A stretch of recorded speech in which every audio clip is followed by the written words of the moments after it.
बारिश में 5 बहू की चलती रसोई और घर। मम्मी मम्मी वो देखो वहाँ गर्मा गर्म पूरी और आलू दम बट रहे हैं।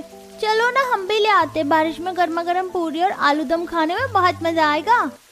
नहीं बेटा, वो खाना हमारे लिए नहीं, गरीब भिखारी के लिए है। उस चलती रसोई में उनके लिए खाना बनाया जाता है जिनके पास खाने का कोई इंतजाम नहीं होता। मम्मी चाची हम भी तो गरीब ही हैं, हमें भी कौन से रोज पूरी सब्जी खाने मिलती है, कभी रोटी खाते हैं तो कभी चावल। ऐसा नहीं कहते बेटा, गरीब वो होते हैं जिनके पास खाने के लिए कुछ नहीं होता। देखो वो पेड़ के नीचे बैठे लोग, उनके पास ना घर है ना रसोई, इसीलिए ये चलती रसोई खुद उनके पास आई है ताकि उन्हें 2 वक्त का निवाला मिल सके। हाँ, और हमारे पास छोटा ही सही अपना घर तो है, हमारी रसोई में रूखा सूखा ही सही खाना तो बनता है। भगवान ने जितना दिया है पहले उसके लिए शुक्रिया मनाना सीखो। 5 गरीब बहुएं सरकारी स्कूल से पढ़कर लौट रहे अपने बच्चों का हाथ पकड़कर बारिश में अपने जर्जर दीवारें और टूटी फूटी छत, दरवाजे, खिड़कियों वाले छोटे से घर की तरफ बढ़ती हैं। बच्चे बार बार मुड़कर चलती रसोई को देख रहे होते हैं। तभी 5 बहू की पड़ोसन उनके सामने आती है। अभी हमने सुना तुम 5 जर्जर दीवारें, टूटी खिड़कियाँ, उखड़े हुए दरवाजे, सड़क से भी नीचे बना हुआ इस झोपड़ी को घर कहती हो, जिसमें तेज बारिश होते ही सड़क, नाले, गंदा पानी आने लगता है। और रसोई, छी, बारिश शुरू होते ही काकड़, चूहे, छिपकलियाँ, मकड़ियाँ, चींटियाँ, पता नहीं कौन कौन तुम्हारी रसोई में मेहमान बनकर आता होगा तुम्हारे हाथ का स्वाद चखने। ऐसा मत बोलिए, मम्मी जी और पापा जी अंदर ही बैठे हैं, हमारे ससुराल की इस तरह बेइज्जती मत कीजिए। बेइज्जती? अरे इज्जत हो तब न बेइज्जती होगी। जिस घर की छत बारिश से पहले ही हार मान ले उस घर की क्या इज्जत।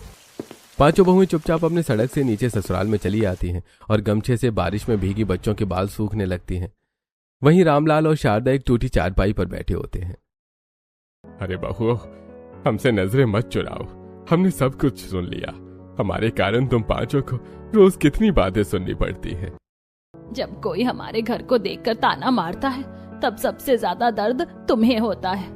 तुम सब इस घर की बहुएं बनकर आई थी, लेकिन हम तुम 5 को सुख का एक दिन भी नहीं दे पाए। ऊपर से बारिश शुरू होते ही सड़क का सारा गंदा पानी हमारे घर में घुस आता है। कभी घुटनों तक तो कभी कमर तक पानी भर जाता है। नाले की बदबू से सांस लेना मुश्किल हो जाता है। पिछले साल का वो मंजर आज भी आंखों के सामने घूम जाता है। पापा जी ऐसी बातें मत कीजिए, पिछली बारिश जो हुआ था इस बार वैसा नहीं होगा। किस्मत हमेशा बुरा ही नहीं लिखती, कभी कभी वही किस्मत सबसे अंधेरी रात के बाद सबसे उजली सुबह भी देती है। एक दिन ऐसा भी आएगा जब इसी बारिश को देखकर हम डरेंगे नहीं, मुस्कुराएंगे। और उस दिन हम 5 बहुएं अपनी रसोई में स्वादिष्ट खाना बनाएंगे और पूरे परिवार के साथ खाना खाकर हम सब अपने घर में चैन की नींद सोएंगे। तभी बारिश में देखते हुए 5 घर में आते हैं। 5 के हाथों में दिन भर की मजदूरी के 100 रुपए के नोट हैं। पापा जी, आज की दिहाड़ी मिल गई। कुल 500 रुपए। पहले अभिमन्यु की पढ़ाई का खर्च निकाल लेते हैं। भैया, हर बार मेरे लिए इतने पैसे अलग मत रखा करो, मैं ट्यूशन पढ़ा लूंगा, कुछ काम कर लूंगा अपनी पढ़ाई पूरी करने के लिए। चुप, खबरदार जो किसी काम के बारे में सोचा। काम तो तुझे करना ही है, पर हम 5 भाइयों की तरह मेहनत मजदूरी का नहीं और लिखकर कुछ करना है। हम 5 भाइयों का क्या है, काला अक्षर भैंस बराबर, पर तुझे हमारी जैसा नहीं बनना है। 300 रुपए तेरी पढ़ाई के लिए अलग रख देते हैं, बाकी पैसों से जितना राशन आएगा उसे में पूरा परिवार गुजारा कर लेगा। बेटा, पर 200 रुपए में इतने लोगों का घर कैसे चलेगा? पापा जी चिंता मत कीजिए, हम 5 बहुएं हैं ना रसोई संभालने के लिए। 5 भाई 300 रुपए अपने छोटे भाई की पढ़ाई के लिए अलग रख देते हैं। बचे हुए पैसों से घर का राशन, बिजली बिल, रामलाल, शारदा की दवाइयाँ और छोटे मोटे खर्चों में खर्च हो जाते हैं। समय बीतता है। एक रात मूसलाधार बारिश में टूटी छत से पानी लगातार टपक रहा होता है। सड़क का गंदा पानी चौखट से घर के अंदर आ रहा होता है। मम्मी, मुझे नींद आ रही है, मैं कैसे सोऊं? घर में हर जगह पानी ही पानी है। और मम्मी, भूख भी तो लग रही है। बस 2 मिनट बेटा, पहले मुझे ये पटरा चौखट पर लगाने दो। अगर ये नहीं लगाया तो नाले का सारा गंदा पानी घर के अंदर आ जाएगा, फिर हम में से कोई भी नहीं सो पाएगा। मीनाक्षी चौखट पर लकड़ी का पटरा जमाने लगती है। दूसरी तरफ नीलम और अर्पिता टपकती छत के नीचे रखे सामान को पन्नी से ढक रही होती है। शिवानी लगातार फर्श पर जमा पानी पोंछ रही होती है। जितना बाहर निकाल रही हूँ उससे ज्यादा अंदर आ रहा है। पहले राशन बचाओ, अगर आटा और चावल भीग गए तो कल रसोई ठंडी रह जाएगी।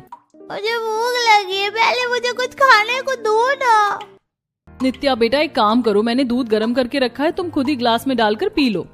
नित्या पांचों बहू की मिट्टी की छोटी सी रसोई में आती है। तभी रसोई का भीगा हुआ छप्पर टूटकर गरम तेल की कढ़ाई में गिरता है और गरम तेल की कुछ बूंदें उछलकर नित्या के हाथ पर आ गिरती हैं। मम्मी, मेरा हाथ बहुत जल रहा है।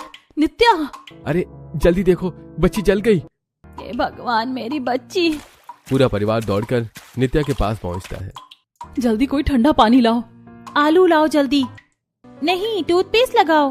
हे भगवान, एक तरफ ये टपकता घर, दूसरी तरफ ये बारिश, ऊपर से हमारी पोती भी चल गई। सब मिलकर जैसे तैसे नित्या के हाथ को ठंडा करते हैं और घरेलू उपाय से जलन कम करने की कोशिश करते हैं। देर रात तक कोई नहीं सो पाता और घर के हर कोने में पानी टपक रहा होता है। जहां जहां पानी गिर रहा होता है वहां वहां पतीले और बाल्टियां रखी होती हैं। आधी रात बारिश कुछ रुकने पर सब जैसे तैसे लेटते हैं। तभी अभिमन्यु के सीने पर लगातार पानी की बूंदें गिरने लगती हैं। अरे यार, अब तो सच में दिमाग खराब हो गया। अभिमन्यु उठकर एक बड़ा पतीला लाता है, उसमें एक कपड़ा रखता है और अपनी छाती पर रखकर लेट जाता है। भैया, ये क्या कर रहे हो? अरे जब छत हमारी बात नहीं मान रही तो सोचा पतीले को ही अपना छाता बना लो। देखो, इस मुसीबत में भी इसे मजाक सूझ रहा है। अरे बेटा, मजबूरी इंसान से क्या क्या नहीं करवा देती। सबके चेहरे पर हल्की मुस्कान आ जाती है। इसी तरह कुछ दिन बीतते हैं। एक दिन तेज बारिश में छाता लेकर राधिका पांचों बहू के घर के बाहर आती है। अरे सुनो, हमने बारिश का रेन फेस्ट रखा है। सब लोग मिलकर पकौड़े, चाय और तरह तरह के पकवान की पार्टी कर रहे हैं। तुम पांचों भी चलो। नहीं दीदी, ये सब आप लोग पैसे जोड़कर करते हैं, हमारे पास देने के लिए पैसे नहीं है। अरे पैसों की चिंता मत करो, तुम लोगों से कोई पैसा नहीं लेगा। तुम पांचों बस हमारी रसोई संभाल लेना। सिगड़ी जल चुकी है, वैसे भी तुम पांचों बहू के हाथों का अलग अलग स्वाद हम सभी को पसंद है। पांचों बहू रेन फेस्ट में पहुंचती हैं। बड़े लॉन में टेंट लगा होता है। पांचों बहू एक तरफ बने सिगड़ी वाली रसोई में आती है। कोई पनीर टिक्का, आलू और बैंगन भूनने लगती है, कोई गर्मा गर्म चाय बना रही होती है। देखो, मैंने कहा था ना, इन पांचों के हाथ का स्वाद पूरे मोहल्ले में सबसे अच्छा है। अच्छा हुआ इन्हें बुला लिया। देखो कैसे बिना कुछ बोले हमारी रसोई संभाल रही है। और हाँ, आखिर में जो बच जाएगा ना, वो ही नहीं दे देंगे। बेचारियों के घर तो शायद ऐसा खाना सालों में बनता होगा। दीदी, बस बहुत हुआ। मैं किसी की नौकरानी बनकर यहाँ नहीं आई हूँ। मैंने तो सोचा था पड़ोस ने बुला रही है, इसलिए चली आई। अगर पहले पता होता कि हमारी गरीबी का तमाशा बनाया जाएगा तो मैं यहाँ कदम भी नहीं रखती। निकिता, शांत हो जाओ। कहते हैं भूखे पेट भजन नहीं होते।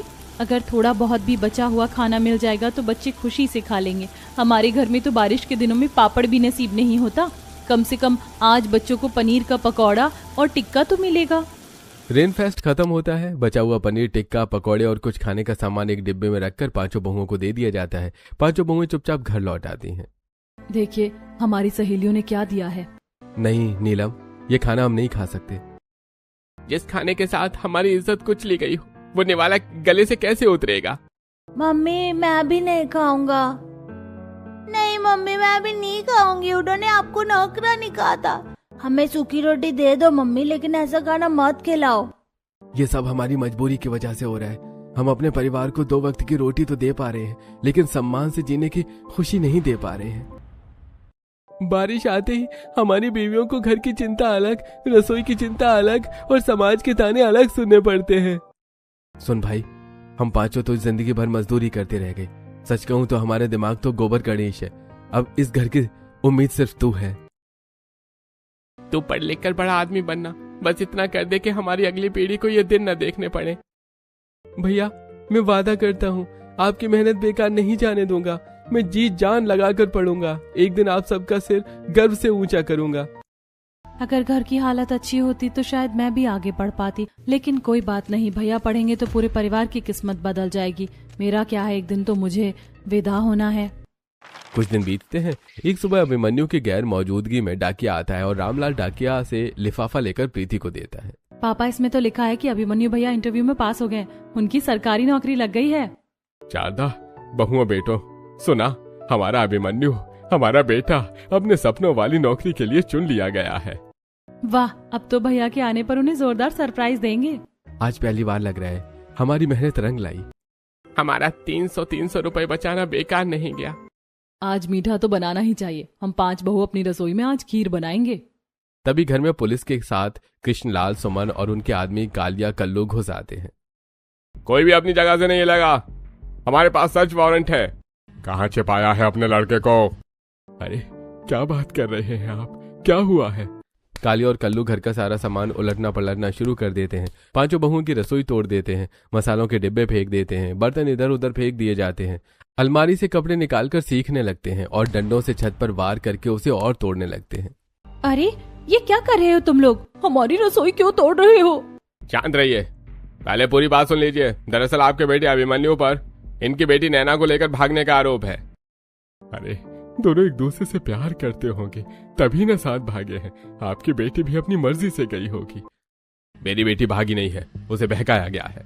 मेरी बेटी किसी गरीब लड़के से प्यार क्यों करेगी? जरूर पैसों के लालच में उसे फंसाया है तेरे बेटे ने।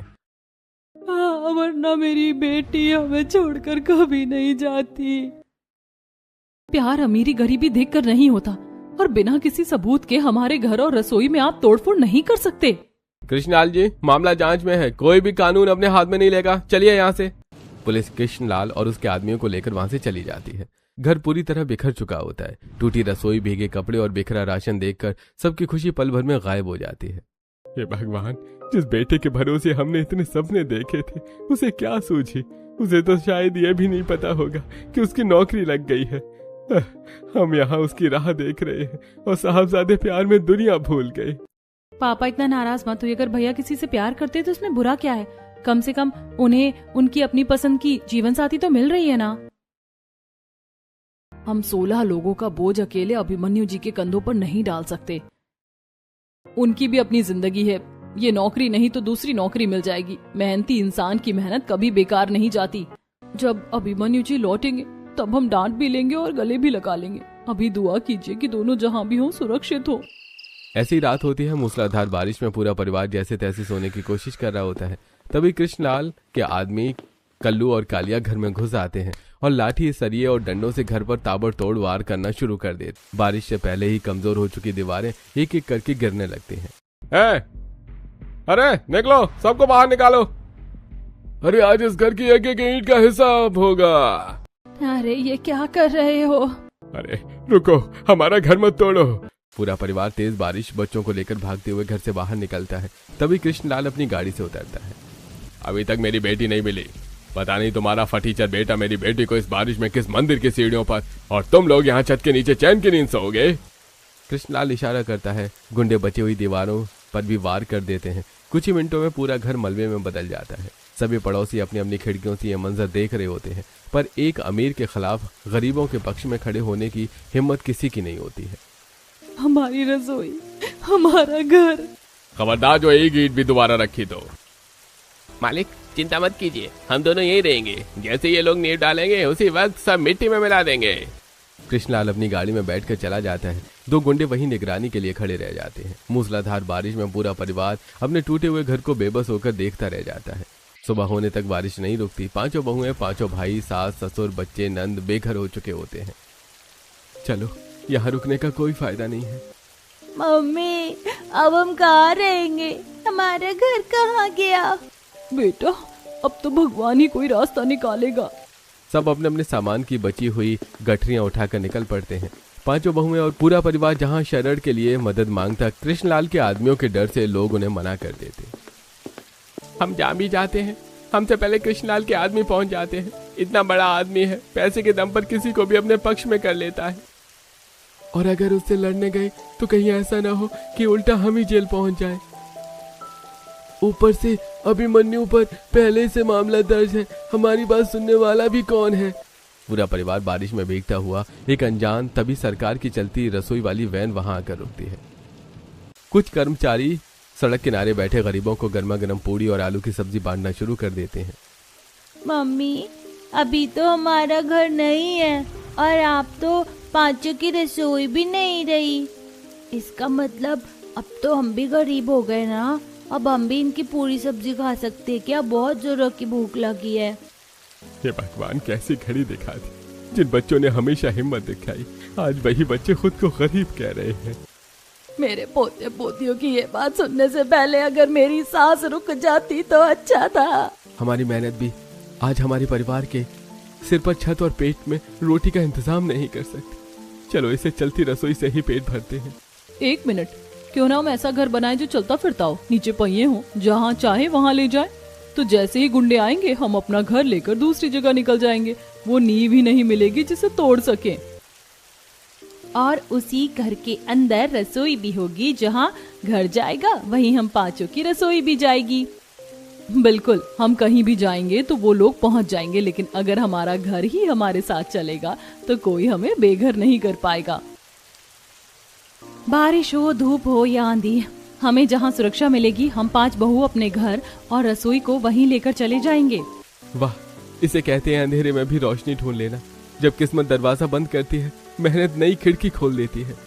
मेरी बहू, आज तुम लोगों ने डूबते को तिनका का सहारा दे दिया है। भाभी, मैं आपका पूरा साथ दूंगी। हम सब मिलकर ऐसा चलता फिरता घर बनाएंगे कि देखने वाले भी हैरान रह जाएंगे। 5 बहुएं एक दूसरे का हाथ पकड़ती हैं और हवा में उछाल कर फिलहाल पेट भरने के लिए सरकार की चलती रसोई से खाना लेकर खाती हैं। पूरा परिवार 5 बहू के कहने पर जंगल से मोटी लकड़ियां, मजबूत बेलें, पड़े पत्ते, मिट्टी और बांस इकट्ठा करता है। सबसे पहले लकड़ी के 4 मजबूत पहिए बनाते हैं, फिर इन पहियों के ऊपर मोटी लकड़ियों को मजबूत बैलों से बांधकर बड़ा फ्रेम बांधेंगे। छत बड़े पत्तों की बनेगी, ऊपर बांस की परत होगी ताकि बारिश का पानी अंदर ना आए। और फिर मिट्टी का चूल्हा, मिट्टी के बर्तन और छोटी रसोई बनेगी। पूरे परिवार एक मोटे तने से 4 पहिया काटता है और फिर उन चारों पहियों पर मोटे तने बैलों से बांधकर एक बेस तैयार करता है। फिर 5 बहुएं लकड़ी और मिट्टी के ढांचे बनाकर दीवार खड़ी करती हैं और फिर हल्की बांस, मिट्टी और बड़े बड़े पत्तों से अपने चलते घर की छत बनाकर अंदर छोटे छोटे कमरे, सामने की तरफ रसोई भी बनाती हैं। और इस तरह एक हफ्ते में जंगली फल कंदमूल खाकर 5 बहुएं अपने परिवार के साथ बारिश में चलती रसोई और घर तैयार कर लेती हैं। वाह बहुओं, आज कहूँ, आज पहली बार लग रहा है कि हमारा घर हमसे कोई छीन नहीं पाएगा। पर अब हम और दिन जंगल में नहीं रह सकते। हमें काम की तलाश और जंगली जानवरों से बचे रहने के लिए शहर में जाना ही होगा। 5 बहुएं और उनके पति अपने चलते घर और रसोई को शहर के एक सड़क किनारे सुरक्षित जगह पर रोकती हैं और बहुएं अपनी रसोई में मिट्टी का चूल्हा जलाकर मिट्टी के बर्तनों में दाल चढ़ा देती हैं और पत्थर के तवे पर गर्मा गर्म रोटियां सेकने लगती हैं। बस यही थोड़ा सा राशन बचा है जो टूटे हुए घर से साथ ले आए थे। अब इसी से सबका पेट भर जाएगा। कम है लेकिन अपने घर की रसोई फिर से चल गई, यही सबसे बड़ी खुशी है। थोड़ी देर बाद पूरा परिवार बारिश में चलती रसोई के अंदर बैठकर गर्मा गर्म दाल और रोटी खाता है। इतने दिनों बाद तुम 5 के हाथ का खाना खाकर मन तृप्त हो गया। लगता है जैसे अपना घर फिर से लौट आया हो। वो देखिए, सड़क से गुजरने वाले लोग हमारे घर और रसोई को कितनी हैरानी से देख रहे हैं। ऐसी ही रात होती है। पूरा परिवार बारिश में चलते घर में अपने छोटे छोटे कमरों में चैन से सोता है। 5 बहुएं अपनी चलती रसोई और घर में खुशी से दिन बिताती हैं। पर एक रात कृष्णलाल की गाड़ी बारिश में 5 बहुओं की चलती रसोई और घर के सामने से गुजरती है। गाड़ी में बैठे कृष्णलाल की नजरें हंसते खेलते परिवार पर पड़ती हैं। अरे, इन लोगों ने बारिश का नया ठिकाना बना लिया। कालिया, कल्लू, पकड़ो इन्हें। भागने मत देना किसी को। गुंडों की आहट पाते ही 5 भाई तुरंत घर के पीछे और 5 बहुएं आगे से पूरी ताकत लगाकर चलते घर को सड़क पर खींचते हुए दौड़ पड़ते हैं। चलते घर को देखकर गुंडे कुछ पल ठहर जाते हैं। जोर लगाओ भाइयों, जोर लगाकर, हाय शाह। गुंडों की हंसी की ताजी। बहनों, कदम मत रोकना, अगर रुक गए तो फिर से बेघर हो जाएंगे। कृष्णलाल की गाड़ी कुछ दूर बहुओं के घर का पीछा करती है, पर अचानक कृष्णलाल रुक जाता है। जाने दो, भागने दो इन्हें। मुझे तो इन्हें इस हालत में दौड़ते देखकर मजा आ रहा है। जहां भी मिलेंगे ऐसे ही भगाऊंगा, चैन से कभी नहीं जीने दूंगा। कृष्णलाल अपने आदमियों के साथ हंसते हुए चला जाता है। परिवार राहत की सांस लेकर सड़क किनारे अपना चलता घर रोक देता है। क्या 5 बहुएं अपने इस चलते फिरते घर को सचमुच अपने परिवार का सहारा बना पाएंगी, या फिर कृष्णलाल की दुश्मनी उनका सपना तोड़ देगी? चलिए देखते हैं। अगले दिन सुबह 5 पति दिहाड़ी मजदूरी पर निकलते हैं, पर थोड़ी देर में निराशा और उदास लौट आते हैं। आप लोग राशन क्यों नहीं लाए? अच्छा, कुछ पैसे दीजिए, मैं ही ले आती हूँ। पैसे होंगे तो देंगे ना। कृष्णलाल के डर से कोई हमें काम ही नहीं दे रहा है। क्या इसका मतलब आज भी खाना नहीं मिलेगा? लगता है अभी कुछ दिन और पानी पीकर ही बिताने हैं। कोई उदास मत होइए, पास के तालाब से ये एक मछली पकड़ कर लाए हैं। निकिता की आवाज सुनते ही सभी सड़क की तरफ देखते हैं, जहां निकिता और प्रीति बारिश में भीगते हुए एक मछली लेकर अपने चलते घर में आती है। न जाल न काटा, मेरे दुपट्टे से किसी तरह बस यही एक मछली हम दोनों पकड़ पाए। जानते हैं कम है, पर इसी से गुजारा करना पड़ेगा।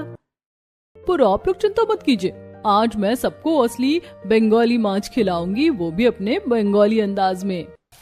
पश्चिम बंगाल से होने के कारण निकिता बंगाली अंदाज में मछली बनाती है और मछली की खुशबू सड़क पर चारों तरफ फैल जाती है। तब सड़क से गुजर रहा एक बंगाली छात्र बहुओं की चलती रसोई के सामने रुकता है। अरे दीदी, हेटा तो एकदम असली बंगाली माछेर झोलेर गंध। तुम इतना अच्छा माछ कैसे बनाती हो? क्योंकि मैं बंगाल की बेटी हूँ। भालो, खूब भालो।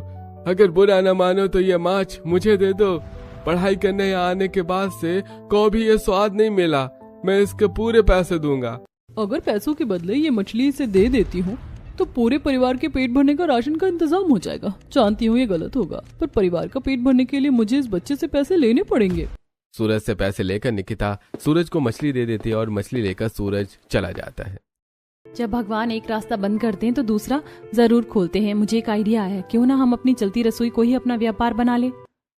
हाँ, हम 5 अलग अलग राज्यों के स्वाद जानते हैं, क्यों ना इसी हुनर को अपना काम बना ले। बिल्कुल, मैं उत्तर भारत के पराठे और सब्जियां बनाऊंगी। मैं गुजराती ढोकला और फाफड़ा बनाऊंगी। मैं दक्षिण भारतीय इडली, डोसा और सांभर। और मैं बंगाली माछ, मिष्टी दोई और रसगुल्ले बनाऊंगी। फिर तय रहा, आज से हमारी यही चलती फिरती रसोई हमारा रोजगार होगी। पूरे परिवार को अपना प्लान बताकर पांचों बहू मछली बेचकर मिले पैसों से राशन लाकर अलग अलग डिश तैयार करती हैं और अपनी चलती रसोई और घर एक स्कूल के बाहर छुट्टी हो रहे बच्चों के सामने रोकती हैं और गरम गरम ढोकला, फाफड़ा, इडली, डोसा, सांभर, घी वाले पराठे, मिष्टी दही, रसगुल्ले और बंगाली माछ की खुशबू पूरे रास्ते में फैल जाती है और बच्चे तुरंत बहुओं की चलती रसोई के सामने भीड़ लगा लेते हैं। आंटी मुझे ढोकला देना, अब मुझे 1 प्लेट डोसा। 1 प्लेट मुझे डोसा, मेरे लिए 2 पराठे पैक कर दीजिए। कुछ ही देर में सारी डिशेस बिक जाती हैं और अच्छी कमाई हो जाती है। बहू, तुमने तो इस चलते फिरते घर को लक्ष्मी का घर बना दिया। बहू, हमारी उम्मीद वापस लौट आई है। अब पांचों बहुओं की चलती फिरती रसोई शहर के स्कूलों, दफ्तरों और कॉर्पोरेट ऑफिसों के बाहर पहुंचने लगती है। बारिश अब उनके लिए मुसीबत नहीं, अपने परिवार की परिस्थितियों को बदलने का मौका बन जाती है। कुछ दिन बीतते हैं, पांचों बहुओं की चलती रसोई अब पूरे शहर में मशहूर होने लगी होती है। कुछ दिनों से हो रही लगातार मूसलाधार बारिश में भी किसी के चेहरे पर चिंता नहीं होती। मजबूत लकड़ी की दीवारें और छत पूरे परिवार को सुरक्षित होती है।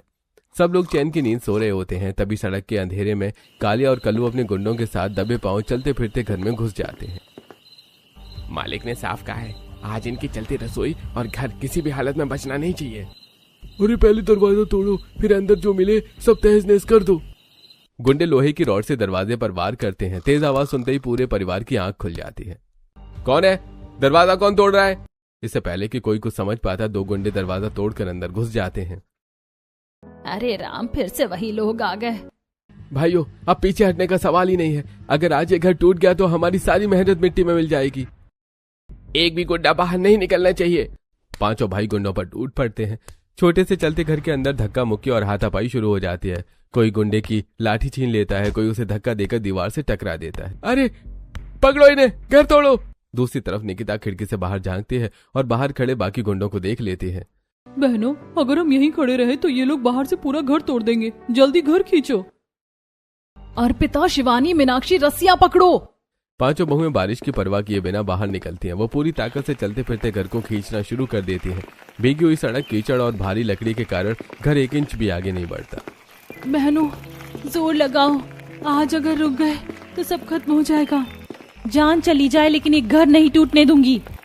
घर का भारी वजन, अंदर लड़ रहे लोगों का बोझ और लगातार होती बारिश। पांचों बहुओं की सांसें तेज हो जाती हैं, फिर भी वो हार नहीं मानती। बहू, बस थोड़ा और, सामने रोशनी वाला चौराहा है।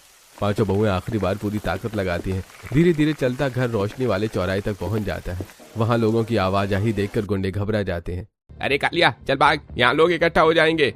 अरे आज बच गए, लेकिन अगली बार नहीं बचोगे।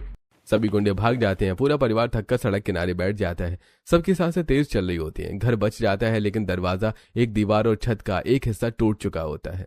भगवान का लाख लाख शुक्र है, घर बच गया। हमारी मेहनत फिर से टूटते टूटते बची है। अगली सुबह पांचों बहुएं टूटे हुए हिस्सों की मरम्मत करने लगती हैं।